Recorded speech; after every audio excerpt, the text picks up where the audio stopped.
Welcome to the Switchblade Sisters Social Club. Yet another true crime podcast where two middle-aged friends exploit their worst fears for your entertainment. You're welcome. For more information, find us on Instagram and Facebook or check out our website at www.switchbladesisterssocialclub.com. Audience discretion advised.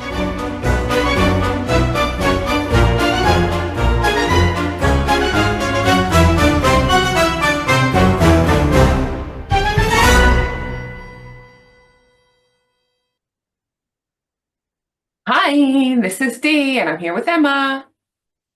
Oh, Hi! So this is Switchblade Sisters Social Club, where two friends exploit their worst fears for your entertainment. You're welcome.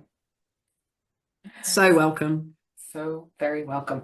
I went into town today. Into town. Yeah, but it was for a good cause because I went to the serial killer exhibition in the vaults in Leek Street, sort of underneath Waterloo Station, which is super cool. Like, I mean, it was really morbid, and there was a lot of, like, let's call it memorabilia that I have mixed feelings about, just because I'm like not entirely sure about the trade of it. Do you know what I mean? I think Yeah. these were from more legit sources. Like, I don't like the idea of people writing to people in prison asking for their their drawings and their paintings, or like auctions of serial killer stuff, whatever, seems bizarre to me. But there was loads of stuff on, serial killers that I'm sure all of our listeners are very familiar with, like the Jeffrey Dahmers, Jack the Rippers, etc., etc. There was Jeffrey Dahmer's weird, creepy glasses, his actual glasses. I know, something about that really creeped me out. And Dennis Nielsen as well, his glasses. I don't know why the glasses creep me out so much. I think because they're like on their face and they're very part of how we identify them and stuff. So just to see his actual glasses was really freaky. And then there was loads of stuff about serial killers that were less not known to me. So they might pop up in future episodes. Yeah. The venue's super cool. I was telling my friend Lisa, who I went with, that I've been there to adult pantomime a couple of Christmases a few years back, pre-COVID. And I always wanted to go back to them because they were really fun. They were like adult pantomimes, and they were like ones where you go and you get a themed meal based around the pantomime while they're acting around you. And it's always a lot of like drag performers and stuff. It's always super fun. And Leek Street's really cool because there's all this sort of graffiti artists actually painting while you're down there. So while we were going in, some of them were starting their artwork, and then when we came out, they were like much further along. So it was really interesting to sit and watch. And yeah, and then we went to ping pong for dumplings, which I also adore. Very nice. I mean, it is really weird, like having an exhibition on serial killers, like, like the fact that people collect serial killer, like I just don't understand that whole trade Yeah, in it. and Like, one thing that was really weird was I kept on noticing, like in a proper museum, they would say if a piece of an item in the exhibition, if it belonged to a certain individual's collection, the collection of blah, blah, blah. oh yeah. Name keep on popping up called a Nico Clo. I don't know if I'm saying that right. French prisoner. So this is a guy who is in prison who somehow managed to collect a whole bunch of stuff, letters. He basically wrote loads of letters to loads of the famous serial killers and stuff. And then he got out. I don't even know if I think he killed one person. He wasn't a serial killer, but he was in prison for killing one person. And then he's free now. And he contributed a bunch of stuff from his personal collection to this exhibition. So you've got a murderer who's obsessed with serial killers. That's not good. Oh, great. Yeah, so there's always a bunch of stuff around that I'm like, I feel a bit uncomfortable about. But yeah, I don't know what I was expecting when I went. It was definitely very informative. Mm. It was interesting. Um, Yeah, so I thought that would be perfect thing to get me in the mood for recording with you today. We both have snacks with us, don't we? It wouldn't be Christmas without celebrations. But you don't know that this is a clue to the case. Oh, Yeah. oh. So, do you want to get? Did it was it like our when we did our murder on tap and like someone didn't like their present, they got chocolate and they were expecting diamonds. So like Yeah. them. Yeah. A little bit. Not quite. Not quite. Just think murder weapon. All right? Oh, So I think it's safe to say that we've had quite a few heavy cases. The last yes. few weeks have Yeah. been quite grim. So I thought that we would lighten the mood a bit. Not quite. It's not light. This is quite a grim one, but it's an old-timey one, which, Okay. as we Okay. know, makes it easier. Enough So, time has passed. yeah, a bit of time has passed. It's also not local to us, which Awesome. has added to the grimness of some of them. So, yeah, so I used a book as my main reference, but I'm not going to tell you about it until the end because it gives away everything in the title. So Okay. I'll tell you later. But I'm going to start. Take your mind back to the 15th of March, 1847, and we are going to Peckham House Lunatic Asylum, Oh, okay. which I think I've been to for a wedding. I might be Oh, wrong. okay. I don't know how many lunatic asylums there were in Peckham, but I definitely went to a wedding at a place that used to be an asylum. Okay. Let's assume it was the Okay. same one. Um, it Interesting. wasn't. I'm not sure I'd want to get married in an ex asylum, It was really. It was in the chapel but of a former still. asylum, and it was derelict. So it was all done up with candles and everything. It was creepy cute. You know what I mean? Okay. Okay. Um, So it's not an unusual thing to have deaths in an asylum, but Dr. James Hill was verifying the death of a man called William Edmunds, who was only 47 years old. He had been at the asylum for 6 years. The technical term for the cause of death at the time was general paralysis of the insane, which starts with paralysis of the tongue. So the patient will start slurring and stuttering and be accompanied by delusions of grandeur, boasting about one's wealth and this, that, and the other. Very weird symptoms of a death that kills you. Then more paralysis of the limbs, so that sitting down and standing up becomes painful.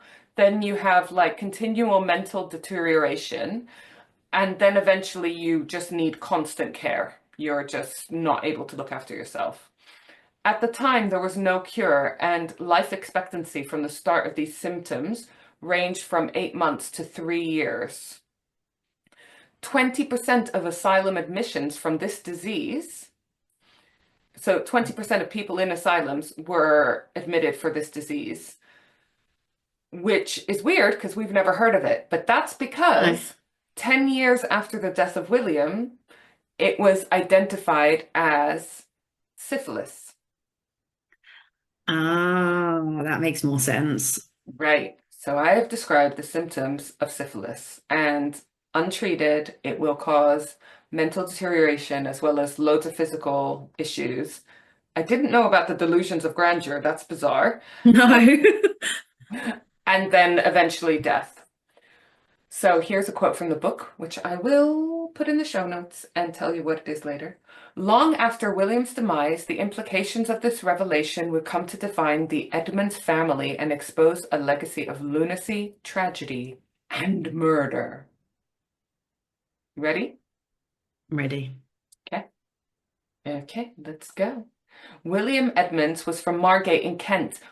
Kent, where Emma is from. I've put I Emma. ha Any Margate stories? yes, I do. I do actually. Well, when I was at school, like they used to, no, it's still there now, but I think it's become like, Dreamland, Dream World, or whatever. yes, Yeah. Dreamland, yeah.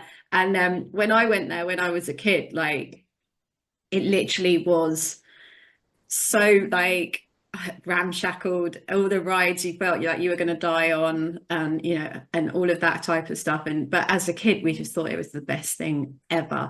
But then I've seen since then Margate has gone sky high, like it's on location all the time, because it's the place to go. I think it's like good commuter links and all of that now, so I think they upscaled and upmarketed Dreamland, which is kind of a shame really, because I liked that aspect of it Ramshackle being, seaside resort thing was its charm. I mean, do you know, yeah, even going to school in West London, we had a field trip where we went to Margate Dreamland. amazing.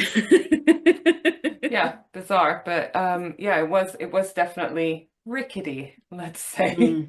Mm. Hmm. So even as early as the early 1800s, it was already a popular seaside resort. William's father was a carpenter, so the family benefited from the building boom in Margate. And they lived on this fancy square called Hawley Square.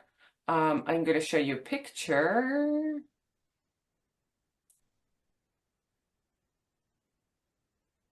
I don't think this is anyone specific's house in the It looks like story. Richmond, doesn't it? It looks cute, doesn't it? Yeah. Definitely a cute square. Yeah, it could be Richmond Green. If you said that was Richmond Green, I'd be like, yeah, I don't pay attention when I go to Richmond Green all the time. William, so his father was a carpenter, and then the apple didn't fall far from the tree because he became a renowned architect. So you might recognize some of these buildings, maybe, or have heard of them. One of them is Holy Trinity Church, which I was looking for a picture. And it made me laugh because the first picture I found of it was on a website called disappointedtourist.org, which is a bit harsh with regards to this church, because it looks like a fairly standard church, a nice Oh, church, yeah. right? So he what designed, that's the word. He designed that one. Also, Margate Lighthouse. Hmm? Hang on a second. I'm just I got links to all of these to show you. I mean, it's a lighthouse, but there you go. Yeah. That is it. It's very lighthousey. Yeah. We've also got, so cold in my office. I can see my breath. We've got Droit, I don't know if I'm saying this right, Droit House, Thanet, offices of the Pier and Harbour Company. And this one is actually, I think, cutesy. I mean, Thanet is lovely. Yeah. Yeah. Yeah. And then he designed a workhouse. And also, it's not there anymore, but Levi's Bazaar in Margate, which was kind of the entrance to this shopping street, I think. But it looks super cute as well. So, Yeah. you know, I think you could say that he contributed significantly to the architecture of Margate area. In 1828, he married a lady called Anne and moved to 16 Hawley Square, which is next to the Theatre Royal, if people know Margate. So he's back living in the same square as he grew up. They had 4 kids, and in 1840, William's clients started slashing his pay in half. They claimed financial reasons, but it seemed to be more personal. He didn't seem to be operating at the same level, and he didn't seem to have the motivation to bounce back either. And it's possible that he was already suffering from syphilis at the time. In 1943, Anne realized her husband was in need of serious help. He was starting to get violent and also talking shit, you know? So I don't know if that was the period of delusions of grandeur. By the end of, sorry, I don't know if I said 1943, but I meant 1843. By the end of the 1700s, private madhouses came into existence. So they were for profit and the quality of care was low. And there was often high rates of abuse and scandal, which is awful. And I don't think there was any kind of ombudsman checking their, No. quality of care or anything. So William went to Southall Park, which was chosen by Anne, and she must have loved him because either that or she couldn't get a divorce. But because these places were expensive, as you can imagine. Mm. But this place was a place, in quotation marks, pioneering the humane treatment of lunatics. So good, I suppose, for the time. The owners created the place on the great principles of therapeutic employment work as part of recovery. So giving people something to do, which sounds like a good idea in principle, if it's possible for people to actually have something to do day in and day out, right? I mean, Yeah. not Yeah. having anything to do would be enough to drive you mad, wouldn't it? Yeah, that's true. Um, This is a scary fact that I found, a little factoid. At the time, you could be committed to a madhouse with 2 letters from doctors and a form from a relative or a spouse. Seems not very much to just commit you to a madhouse, right? No, Um, exactly. William was assessed as a dangerous lunatic and needed 2 attendants most of the time, which cost a lot of money. So eventually they had to bring William back after about a year, even though he was clearly not better because they couldn't afford it anymore. And then less than 8 months later, he went back into another asylum, this time Peckham House, where he would eventually die. It was much less luxurious than the last asylum, but it had anti-violence principles and called patients friends instead of inmates, which to me seems a little bit unprofessional and inappropriate, but I guess it's better than the alternative at the time, right? Yeah. They did practice moral treatment in quotation marks. So they had like art for the patients and games and dance and music, and they were allowed to go outside. There was no cure at the time for this illness that William had, which they were very familiar with. They hadn't named it syphilis just yet. So they used sedatives and warm baths to calm down his mania. And like I said, he died 15th of March, 1846.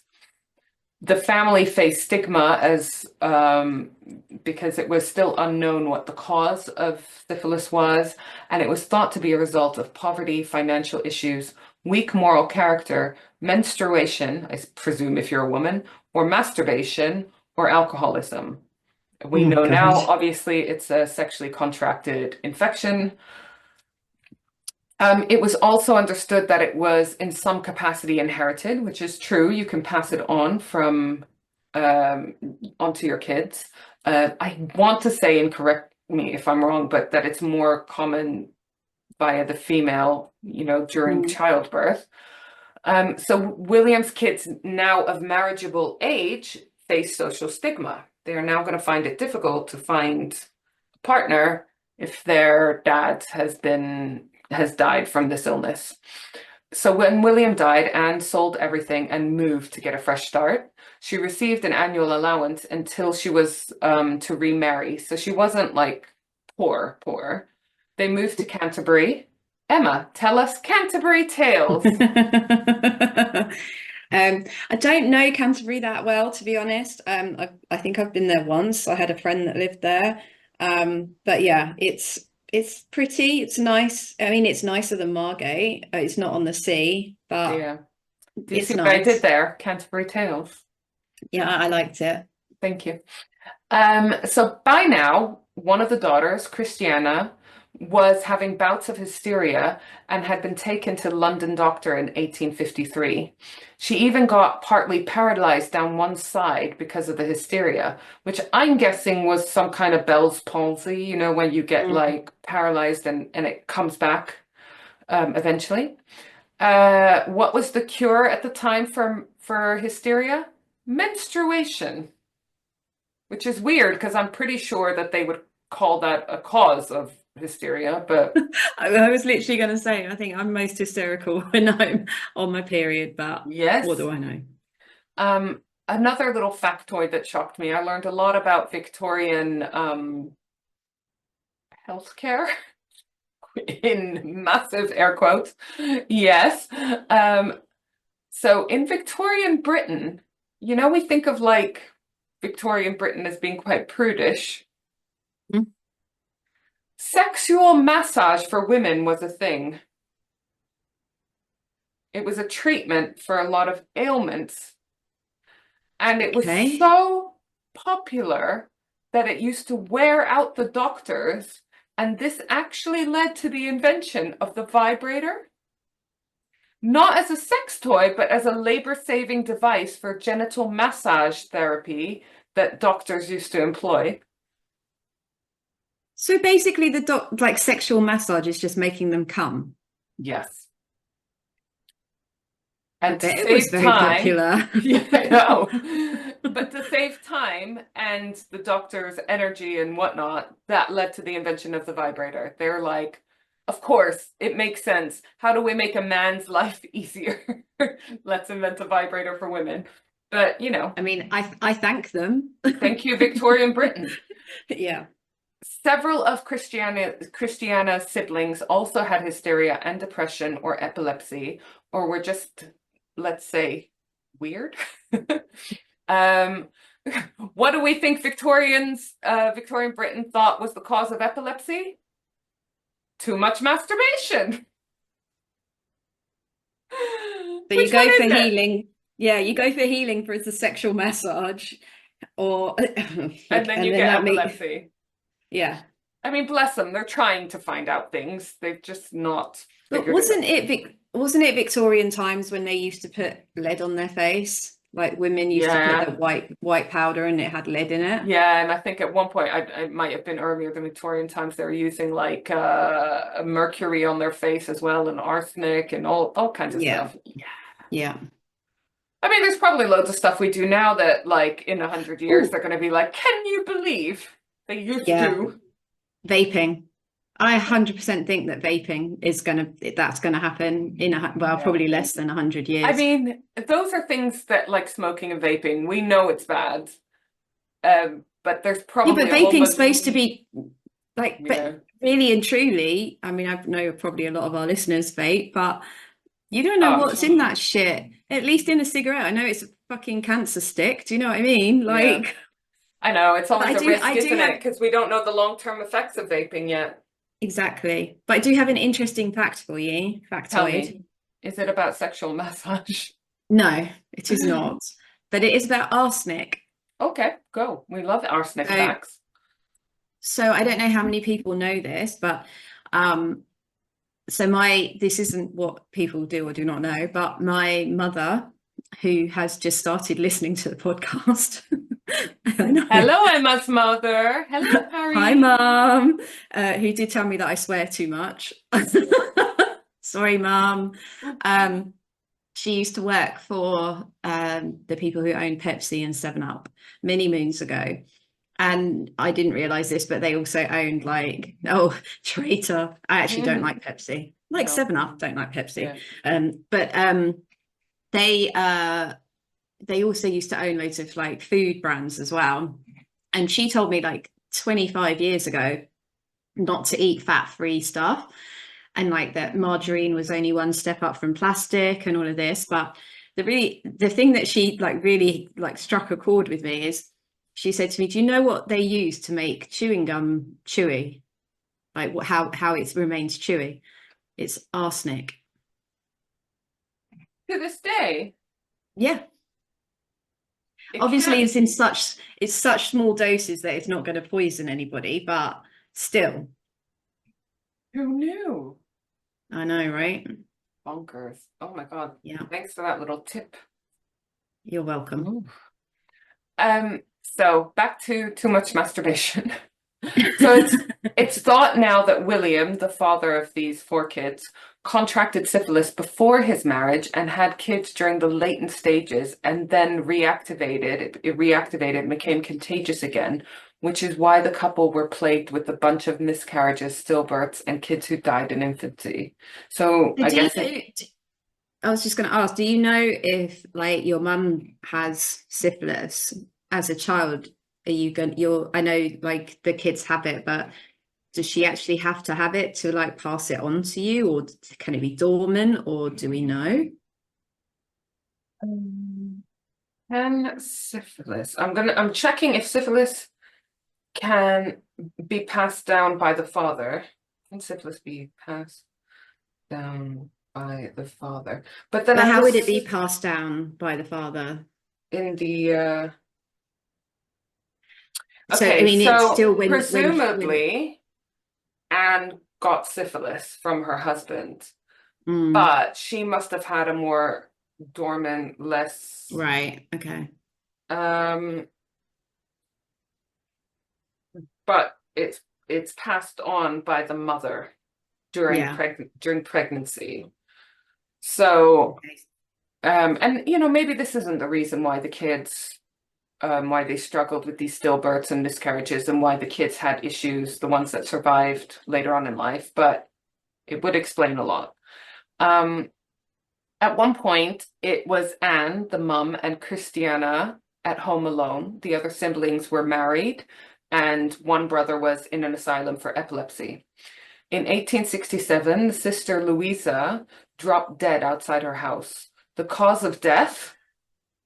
Too Heavy much masturbation? periods. Oh, Heavy fuck's sake. periods. I'd have preferred too much masturbation. Yeah, I mean, that's one way to go. She had hysteria and depression during her life. Uh, Nowadays, looking back at her information, they reckon it was probably endometriosis, which would explain the heavy periods and must have And just been as awful. I've had and sucks. So Yeah, so it would also explain the hysteria and depression, right? yeah, yeah, Um, it's fucking painful. and she must have had like really bad case if it led to her death, right?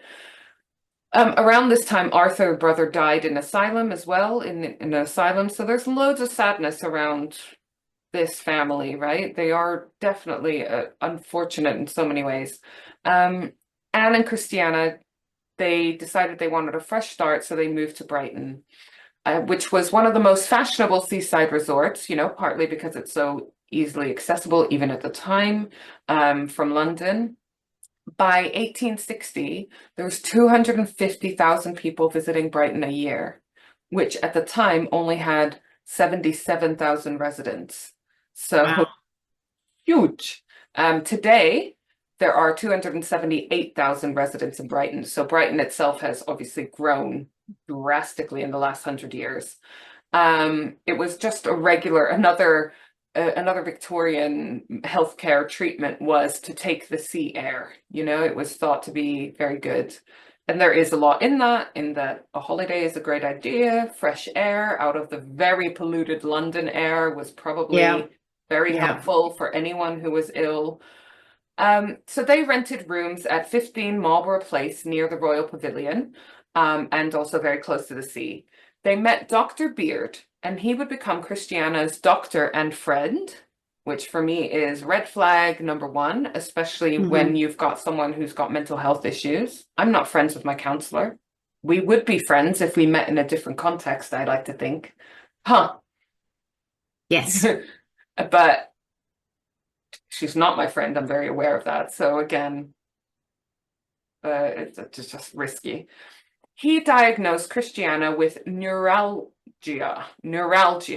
which causes pain along the nerves and is often linked with hysteria. I don't know if that's a illness that we have today, let's say. I don't think So so. they started seeing each other a lot. They were technically not dating, but also how do you differentiate in Victorian times, right? They were Mm. writing letters to each other, which she did sometimes 3 times a week. I mean, she clearly thought they were Mm. dating. Um, and, perhaps it was unrequited love on her part, but he did not actively discourage it. He's a doctor. He should be more aware of these things, I'm sure. Did I mention as well that he's married and he was keeping all of these letters a secret from his wife, Emily? So clearly he knew it wasn't right. If you're hiding it from your wife, you know that there's not, you know what I mean, that it's not necessary, that she's not going to be happy with it at the very least, right? They have 5 kids. So Emily and Christiana were friends as well, but I imagine only because Emily didn't know about the letter writing campaign and this Christiana's obsession with her husband. And not to mention his lack of motivation or will to shut that shit down ASAP, you know? Anne and Christiana eventually moved to 17 Gloucester Place, and Christiana at this time is 42 and still unmarried. And just, I always like to try to find the houses, right? I Mhm. struggle to find them, but this one is now apparently Astoria Theatre, which seems to be a bingo hall now. So just bear with me. I want to show you guys. So if you are in Brighton area and you ever go to I don't know, is it shut down? Who knows how old this picture is, but the Astoria Theatre, that's where they used to live on that location. September 1870, Christiana stops by to visit Emily when she knows that Dr. Beard is away in London. She says she has chocolates from Maynard's for the kids. She literally took 2 chocolates and placed them, this creeps me out, directly into Emily's mouth. Emily left the room to spit it out because she said it tasted metallic. Christiana left soon after. Now, I have follow-up questions. You and I, we are very close, but I think if I were to place chocolates directly in your mouth, I'd be like, what the fuck are you doing? you'd be like, no need. I can do this bit I can myself. feed myself, thank you. I've literally written my notes. Is it normal to force feed women in Victorian England? Like, I mean, she clearly thought there was something up, like it didn't taste right. Yeah. Um, Emily had the shits that night and was sure it was because of the chocolates. She didn't know if it was intentional, whether Christiana just bought some bad chocolates. But she told her husband about it when he was back from London. He didn't say why, but he warned his wife to stay away from Christiana. So he could have told her why, right? Look, lady, this lady's obsessed with me. Do you know what I mean? The next day, he went to Christiana and asked her about the chocolates. She said she didn't try to poison Emily, but that she too got sick from eating the chocolates. So of course he's kind of confused. Was it intentional? Was it not? I'm sure there were loads of health code violations. Well, they didn't even have you Yeah. know, health codes to violate at the time. So I'm sure that getting sick from food was very common at the time. But And chocolate, though. I know, but it's also a fucking big step to start presuming someone's poisoning your wife, right? True, true. But at the same time, he knows her medical history. He knows that she's like unhinged, let's say. Yeah. And also, this was a time of a lot of adulteration in food in Victorian times. So there was a lot of substituting ingredients for cheaper stuff, like sulfates for sugar. So in March 1871, Benjamin Coltrop was approached by a woman while he was selling newspapers. She asked if he was self-employed, which is a very weird question to ask a 13-year-old boy, but maybe not in Victorian Britain. He confirmed that he was. She then bought a paper and offered him some Maynard sweets. He ate them all, but he gave one to his friend Henry Dickens. Just you wait, Henry Dickens. I put, what's his name? Henry Higgins. Why are you looking at me like you have no idea what I'm talking about? My I have fair no idea what you're lady. talking about. Oh, Anyways, Henry spat it out because it tasted weird. I feel like for self-employed 13-year-olds to spit out a sweet, it must have tasted bad, right? I there can't must have imagine been a they had that. luxury. Exactly, and it's not a luxury they would have had access to very often. So Henry spat it out because it tasted weird, and Ben started feeling ill. He actually went to hospital for a week, but he made a full recovery. But I mean, hard to take time off when you're self-employed, huh? Tell me about it. In the same month, a woman left a bag of Maynard sweets at the counter of a stationer The shop owner's son, William, ate about 10. Sounds like a 10-year-old, sounds like a teen, a kid. And he got really sick that night. He was sick for 6 days. My God. Needless to say, Christiana was responsible for both of these, and I can now tell you the name of the book where most of my research came from. It is called The Case of the Chocolate Cream Killer, The Poisonous Passion of Christiana Edmunds by K. Jones. You heard of this case? No. No. And I just kept on thinking about, because it's chocolate, because it's Brighton, I kept on thinking of this show and the shop called Chalky Walkie Doodah. Did you ever watch that? Yeah, yeah, yeah. Amazing chocolate shop, which is still there, I think, in Brighton. But for a little while, they had a TV show where you just saw like just the bonkers stuff that they were making out of chocolate. I just need to stress, Chalky Walkie Doodah have nothing to do with this case. No, they made absolutely awesome stuff, didn't they? Like Yeah. just Where you're yeah, just like, incredible. how do you even make Yeah, that out of any material, let alone, yeah. chocolate? It was phenomenal. I might try to find that show again. It was so good. It was so good. And for those of you who don't know Brighton, Brighton's got this like kind of boho vibe. It's got like the lanes, which is a shopping area, which is all like cobblestone hickory dickory streets, I want to say. You know what I mean by that. And Yeah, like independent clothes designers and bag designers and jewelers and all kinds of stuff. It's so cool. It's obviously on the seafront. yeah. It had two piers, and it still kind of does. One of them got burnt out like in the early 2000s, and then vandalized some more and burnt out further. But now it's like, I think it looks so cool, creepy cool, because Yeah. it's still there, burnt out in the sea, and you can see the structure of it, and you can see how grand it must have been.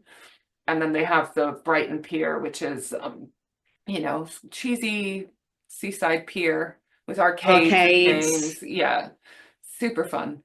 I don't think there's anyone in Britain that doesn't know about Brighton, but maybe some of the Americans and further afield.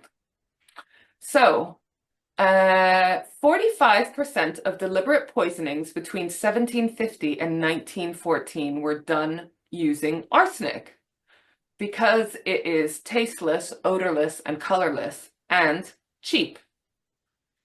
It was a little bit difficult. There were, eventually there were like restrictions, but you could buy it as an individual member of the public. But now there are tests to detect if arsenic was present. So Christiana decided to use strychnine instead. It's actually a medicine, or it was at the time, in small doses, but it does have a bitter taste. You could buy strychnine over the counter, but the buyer and seller would have to know each other or be introduced by a witness, and the transactions were logged. So Christiana goes to a chemist, Isaac Garrett, on the 28th of March in 1871 to get the poison. She claims to get rid of an infestation of cats, which to me sounds adorable. Yeah. But apparently infestations of cats were a problem at the time, and the way you cured it was strychnine. The Poison chemist all of them. just poison all of them, no problem, no dangers here. The chemist knew her by sight, but didn't even know her name, so he didn't feel like we know each other well enough for this policy to apply. So he suggested that she gets the milliner down the road, Caroline Stone, to be her witness, do the formal introduction. This person is a genuine person who I promise won't poison anyone with this poison apart from cats. Christiana didn't even know her, though, so she introduces herself to this hat maker, milliner, as Mrs. Wood, which to me implies premeditation, huh? Definitely. Yeah. She claims to the milliner that she and her husband are naturalists and wants the poison to stuff a bird, which is really confusing because, I mean, I didn't know that you need poison to stuff a bird. I presume to kill the bird in the first place or part of the process. But why hasn't she given this hat maker the same story she's just given to the chemist? I don't know. But For some reason, this was not picked up, these different stories between the chemist and the milliner. I mean, they only need to just mention, it seems risky, right? Yeah. Um, but the milliner agrees to come in and be the formal witness to say, yep, you can sell her strychnine, no problem. She won't use it for harm. But then Christiana goes into the poorer areas of Brighton, an area called Spring Gardens. Probably not poor now, it's probably luxury flats and whatnot. And she gave poison sweets to a 9-year-old girl called Emily Baker. She came back a few days later in an incredibly arrogant and bold move. She goes to the Baker household and asks the mum if any of the household had been sick. The mum assumed that this well-dressed woman was from the authorities or from a church or charity or something. And so she told her, yeah, my daughter Emily has been sick for 3 days. Luckily for Christiana, Emily Baker wasn't at home at the time to point her out as the woman who gave her the chocolates in the first place. She's getting cocky, isn't she? Very. I don't know if it's also a class thing, like because she's Mm, who's going to believe these like poorer class citizens compared to me. Um, but it's very bizarre. So Christiana started making supposedly smarter steps. She now gets a boy to go and get her sweets and her chocolates from Maynard's. She poisons them, and then she gets the boy to return them to Maynard's to claim that they were the wrong ones. So she's getting batches of chocolates from the shop via a boy, tampering with them, putting poison in them, and then returning them. The I returned mean, ones then get, it's one thing to fucking like want to poison the wife of your supposed, yeah, but she's now significant going other, but it random. does it random. Yeah, because That's the horrible. the chocolates then get re-added to the batch and get sold Mm, on. Christiana did go to Maynard's in person, though, to complain that she was ill after eating chocolates that she and Emily had. So again, cocky, because she fucking poisoned those chocolates. But I guess she wanted, like, evidence that she didn't do it and she was, like, yeah, she's you trying know, to divert the blame off her because she yeah. got sick too. She says that she then had some more later and they tasted funny. She suggests to Maynard that he gets them analyzed and then she gets them analyzed herself, which seems like a very bizarre move in Victorian Britain. Of course, she had brought with her one of her poison chocolates. Meanwhile, she's still regularly getting strychnine from Isaac Garrett, the chemist. She now has enough to kill 20 adults or double that if they are children. Oh my Terrifying. God. Right, so we've got Charles Miller, a holidaymaker in Brighton.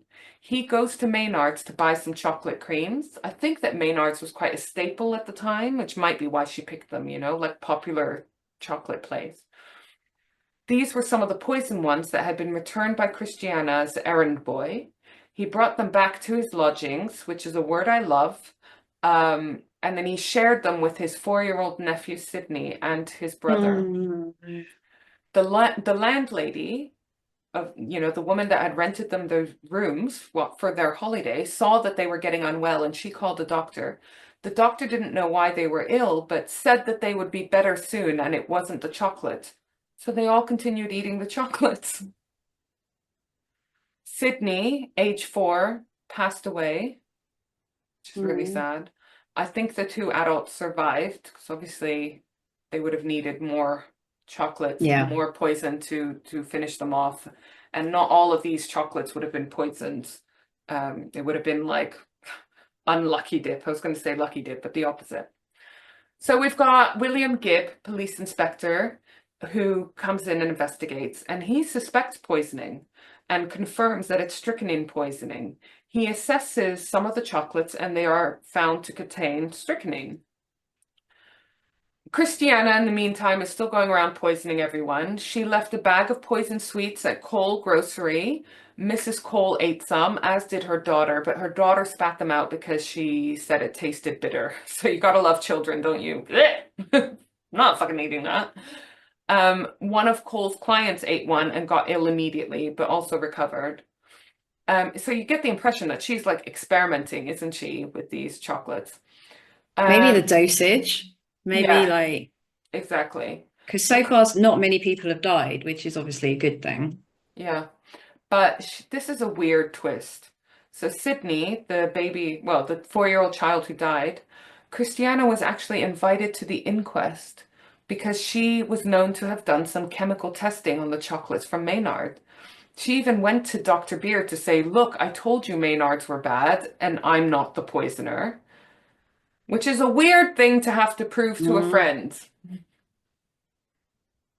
So the inquest starts. Ah, that's why she did it then. That's why she did it randomly, so that he wouldn't think that it was her that tried Probably. to poison. Yeah. Yeah, experimenting with the dose a bit, trying to figure out what's the best way to do it, and also to be like, to give her a kind of, not alibi as such, but to be like, look, he's poisoning everyone around town. We were lucky, Yeah. you know? Yeah. A little fact that I love learning about Victorian Britain, it's so fucking bizarre. Inquests were held in pubs. Excellent. Yeah. Um, the shop Maynard's was cleared because it was suspected that the sweets were contaminated at the point of manufacture. So Maynard's didn't actually make the chocolates they were selling. But no one was found guilty of anything at the inquest. They couldn't pinpoint exactly where. They decided it wasn't Maynard's fault, but they couldn't figure out where the fault lay. Dr. Beard still wanted nothing to do with Christiana, though, which I guess, if anything, this is going to make you realize, okay, if I suspected her of poisoning, maybe we're not as close as I think we are, you know? Yeah. Um, but of course, she's obsessed, so she escalated, right? On the 27th of June that year, the year I have forgotten what it is, in the 70s, I think, Sydney Barker's father, Albert, got an anonymous letter. This is a week after the inquest into his kid's death. Um, and it encouraged him to press the case against Mr. Maynard. And it praised the woman who got the chocolates analyzed. For fuck's sake. Spoiler alert, this is Christiana writing in this anonymous letter. I think you worked that one out. To the father of her victim, but also praising her. It's bizarre, this case, how she's right in the middle of the case and the investigation right from the start. I mean, she would have been much better off not being involved in it at all. Yeah, if she hadn't been so determined to clear herself and so forth, and she could have just been anonymous and no Mm. one would have suspected her. She wouldn't have drawn attention to herself, to the police and so forth. Because, I mean, we know her name, so you know that she gets caught at some point, right? Um, on the 18th of June, another one arrived. Another letter arrived to the father of the victim from a different person saying basically the same thing. Like, It's bonkers. Two yeah. days later, he gets another letter pretending to be from a different person, a tradesman, again saying the same thing, that he needs to push for a stronger case against the Maynards, that it's his fault. Albert was getting annoyed by these letters and he handed them to the police. Dr. Beard visited Christiana around about this time, the first time in 6 months, which raised her hopes, but his intention was to tell her to stop flooding him with letters and that he wanted to cut all contact, which was perhaps the final straw for Christiana. I mean, she's not going to take this well. So she was civil to him at the time, but her scheming again escalated. She needed more strychnine than she could get away with as Mrs. Wood trying to get rid of these cats. I mean, the chemist must have been like, how many fucking cats are there? Because she's constantly coming in for more poison. So she wrote a letter to Isaac Garrett, the pharmacist, pretending to be a different chemist, one that actually existed, asking for a very large amount of poison. But Isaac Garrett actually didn't have this amount in stock, and anyways, he replied that he needed an official order note in order to be able to pass this on. But Christiana managed to sweet talk him into sending as much as he could. But you know me, blah, blah, blah. Christiana makes a fresh batch of poisoned chocolates and then paid a boy to return them to Maynard's. Return them. She then gets a boy to deliver a letter to Mr. Garrett, the chemist, saying she wanted the order book listing Mrs. Wood's orders. She wanted the logbook where he writes down all the people who buy poisons, claiming the letter claimed to be from, this is arrogance, the arrogance of this, claimed to be from Dr. Black, who was the actual borough coroner involved in the inquest. So Isaac Garrett immediately sends the book back with the delivery boy. Must have been so easy to forge this kind of shit with delivery boys and letters, right? So she has now the logbook where it says that Mrs. Wood is buying all of this poison for her pesky cats. But listen to this. She didn't rip out the pages that mentioned Mrs. Wood. She ripped out the pages around that, which I think is quite clever because it means that if the police ever look at this document, this book, they'll assume that the killer is on the pages that have been ripped out, not the ones that are left behind. And anyways, Mrs. Wood isn't her name. But she also then moves back from strychnine back to arsenic because remember, strychnine tastes bitter and she wonders if it's stopping people dying because they're not eating very much because it doesn't taste nice. So even if they finish one chocolate, they're not going for another one, right? I'm glad about this because I find arsenic easier to say than strychnine. Strychnine, I always feel like I'm saying it wrong. I thought it was strychnine. I had no idea. Anyways, so yeah, strychnine was bitter, so people rarely finished a full dose and therefore often survived. She tried to approach Garrett's again, supposedly from the other legitimate chemist, this time for arsenic. But this time Garrett was suspicious and went straight to the actual chemist that she was pretending to be to ask him. Obviously, they had no idea. So he goes into this chemist and he's like, why do you want all this poison? And they're like, what do you mean? We don't need any poison. So Garrett now realized that he was being swindled for poison. And he went to the police and talks to Inspector Gibbs. So Garrett is no longer Christiana's source of poison, but there were at the time 56 chemists in Brighton in 1871, including Samuel Bradbury, who was due to shut up his shop for good. So he was approached, again under the name of another legitimate chemist, asking for 3 ounces of arsenic. So he just, sold off his stock, right? He's just trying to make as much money from the stock and close his business up. 3 ounces of arsenic. I was like, I have no idea what that means in terms of poison efficiency. This can actually kill hundreds of adults, apparently. Wow. Yeah. Inspector Gibbs, the one investigating the case of the child that died and now all of these other poisoning cases, writes to Christiana to ask when she bought the chocolates from Maynard's that made her ill and when she had them analyzed. Christiana is excited about this because it seems to her like the police are building a case against Maynard's. So she writes a response immediately that she bought the chocolates and felt ill and analyzed them all on the same day. I don't know if that's weird or not. Yeah, definitely is. Right?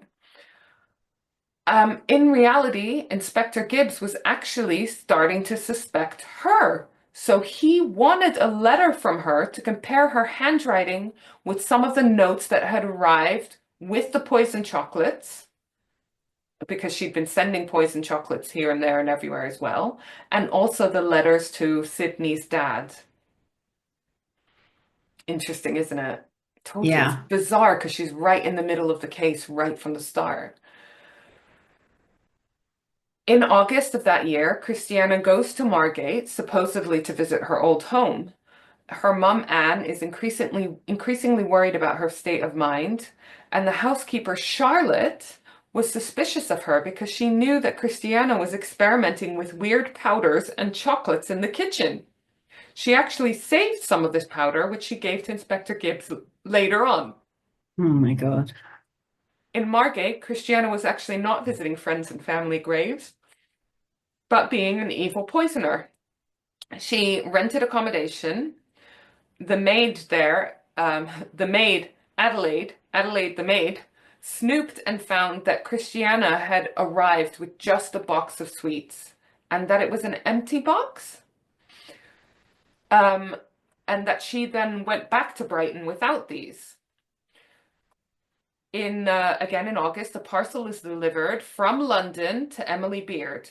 Dr. Beard is up north at the time, and Emily thought it was a gift from him. Inside this parcel, there were cakes, preserved fruits, gingerbread nuts, and plum cake with a message. And here's the message: a few homemade cakes for the children. Those done up are flavored on purpose for yourself to enjoy. You will guess who this is from. I can't mystify you, I fear. I hope this will arrive in time for you tonight while the edibles are still fresh. GM. So she thought originally from her husband, but she had no idea who GM was. But despite this, and despite being poisoned previously by Christiana, she decided to share them with her children. Later that day, a delivery also arrives with a neighbor addressed to Elizabeth Boyes. It was a bunch of sweet treats with another note. I send you some cakes for your two little girls. Those directed to yourself, some tartlets, are my first efforts. I hope to see you soon. Your old friend, J.N. Elizabeth Boyes didn't know who these were from either. More parcels arrive around Brighton, including to the Gazette newspaper, Isaac Garrett the chemist, and a bunch of other people. The surgeon was first called to the boys' residence, where two servants had been taken ill. He thought perhaps the fruits had been spoiled and that they would get better quickly. But on his way out, he gets called into the Beard household, because they were neighbors, where two other servants were also ill after eating a surprise delivery full of treats. So I wonder, are these households like, oh, we don't know who these are from. Let's give them to the servants and see if they react okay. Sounds like it. It really does, doesn't it? Mm. Either that or the housekeepers are like, Yeah, on the sly. yeah. The surgeon looked at the cakes and found them covered in a white powder. He suspected arsenic.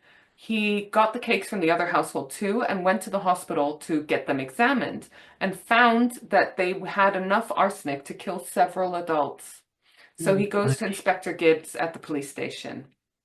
I imagine that it's now starting to be very public knowledge that there are these poison sweets floating around, right? At roughly the same time, another doctor was also visiting Gibbs because Christiana had called him with the same symptoms of poisoning because she had posted to herself some chocolates and was feigning poisoning as well. So again, probably to deflect suspicion from her. But Inspector Gibbs was already suspicious of her, so he went with the doctor to see her. He took the label that came with the chocolates and sent it off to his handwriting expert. And guess who comes forward then? Dr. Beard. He is now convinced that Christiana is behind the poisonings, but he didn't come forward sooner because he was scared of a scandal. Because again, what does cheating on your wife involve in Victorian Britain if not seeing each other regularly and writing letters, you know? So, I mean, I don't want to victim blame because I'm not saying he deserved to have the No, but attention of a poisoner. if he'd come forward earlier, then he may well have been able to Yeah. save people. And it's for reasons like this that they have a whole bunch of policies now about having a bit more distance with your patients and so forth, especially mental health patients, right? So an arrest warrant is issued for Christiana, and she's taken to Lewes prison? Yeah. Lewes, am I saying it right? It's another one I always feel like I'm saying wrong. Some of the delivery messenger boys were found, because remember, she had her whole network of delivery boys. Caroline Stone, the milliner, was contacted as well, the one who was the witness for Mrs. Wood. Isaac Garrett got involved, the handwriting expert, and she was charged with attempted murder of Mrs. Beard and the murder of Sidney Barker. because to this day, he's the only known victim. This was, as you can imagine, a huge fucking deal in Brighton. Effigies of her were burned even before the trial, so even before she's convicted. They had to move the trial to the Old Bailey in London because of concerns of finding an unbiased jury. And she was moved eventually to Newgate Prison for the period of the trial. Her lawyer wanted her to plead insanity, but and a team of experts deemed her morally insane, which is supported by the family history of mental health issues. In the end, it took just over 1 hour for the jury to find her guilty. And what does she do when asked if there's any reason not to give her the death penalty? This might be familiar from a previous case, but she Oh, did she say she was pregnant? pleads the Yeah. belly. Pleads the belly. She claims she's pregnant. So they do the same as Kate Webster. Do you remember from our Richmond murder case? She gets a jury of matrons, which is basically any 12 women in the audience or available around, whatever, and a surgeon. And they find her not quick with child, which basically doesn't necessarily mean she's not pregnant, but she's not showing symptoms or had the feeling of a child moving. Now the defense is pushing for her to be counted as insane to avoid hanging. It was concluded by a Broadmoor representative. I love how there's all these tie-ins to previous references episodes. A Broadmoor representative said that Christiana suffered from mental perversion and defective memory, and so she was sent to Broadmoor at a time when Broadmoor still had female prisoners. She was actually the first woman to have her death sentence commuted to life incarceration at Broadmoor.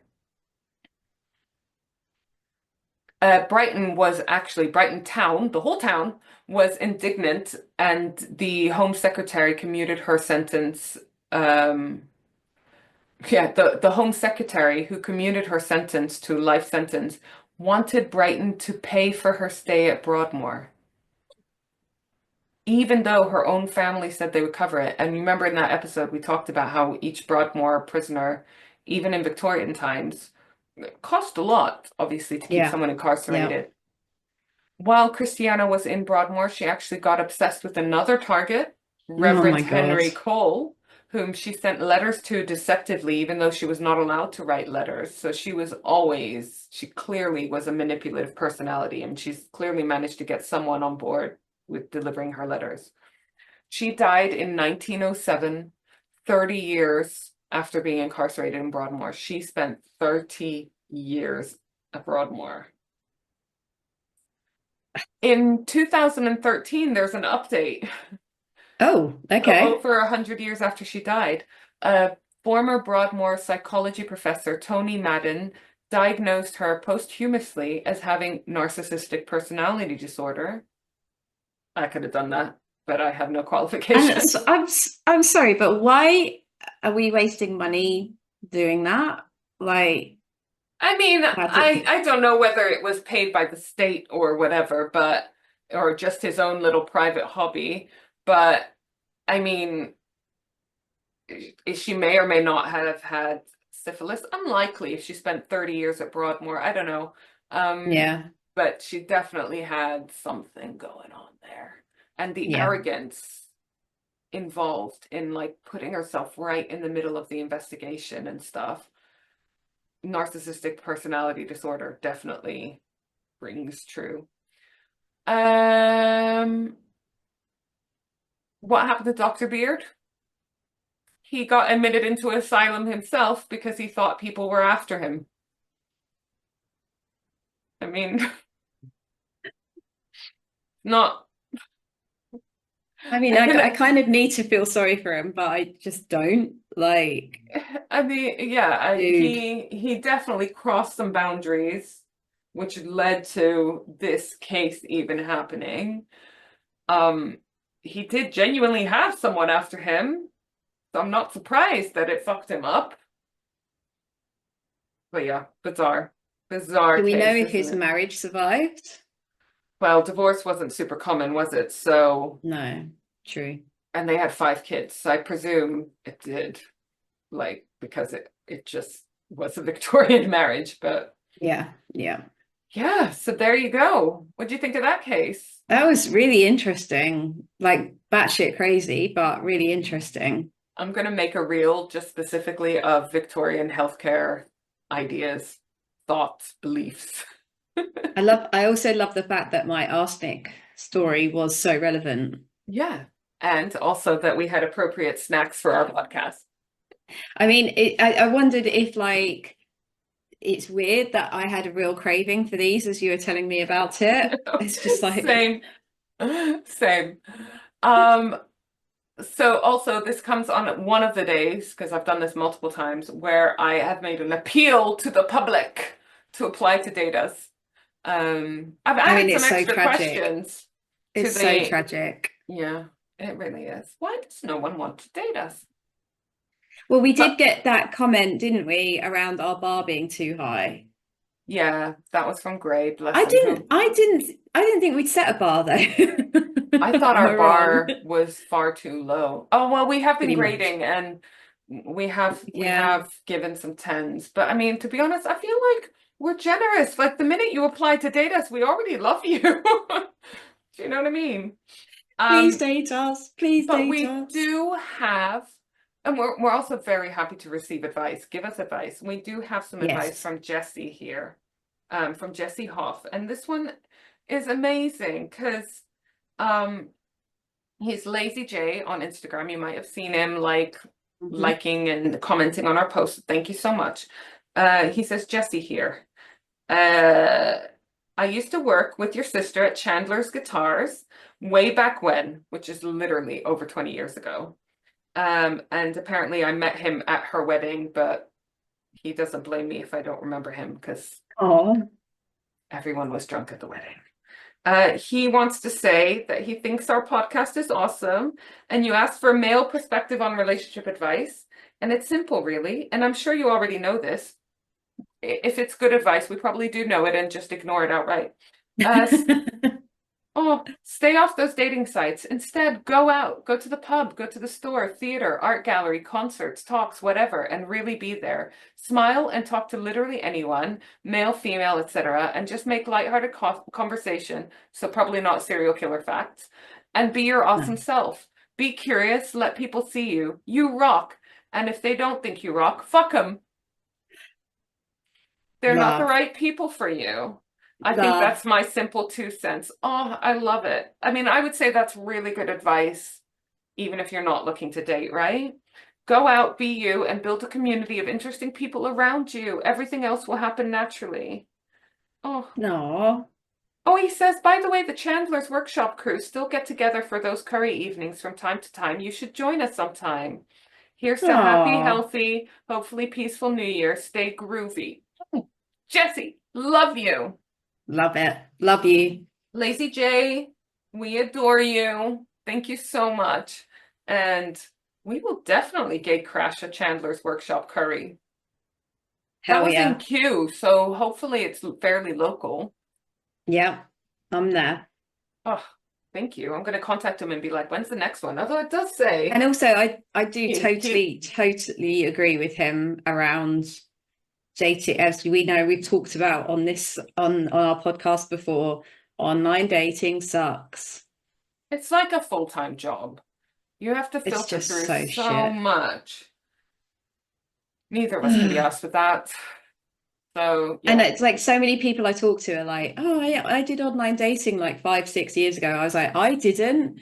But what I know of what it was like then to what it is like now is completely black and white different. Like it is completely different now.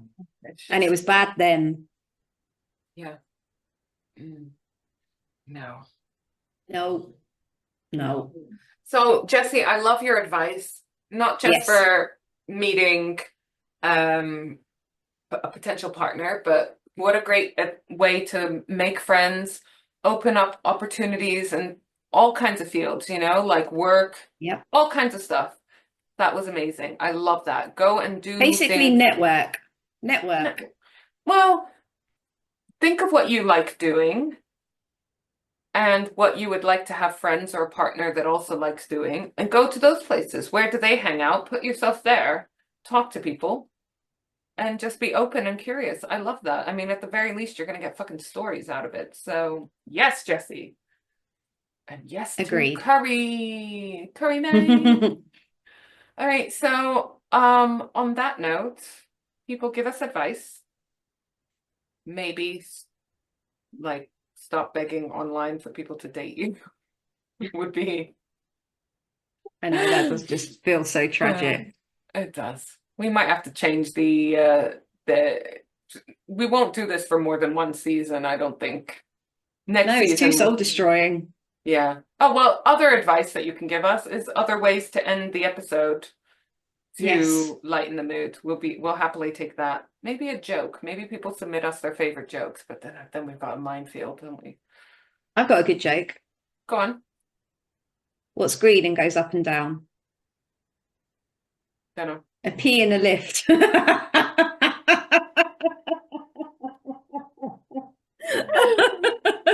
You know what's funnier than that joke? I mean, anything is funnier than that joke, but what is making me laugh is how much you are laughing at that joke.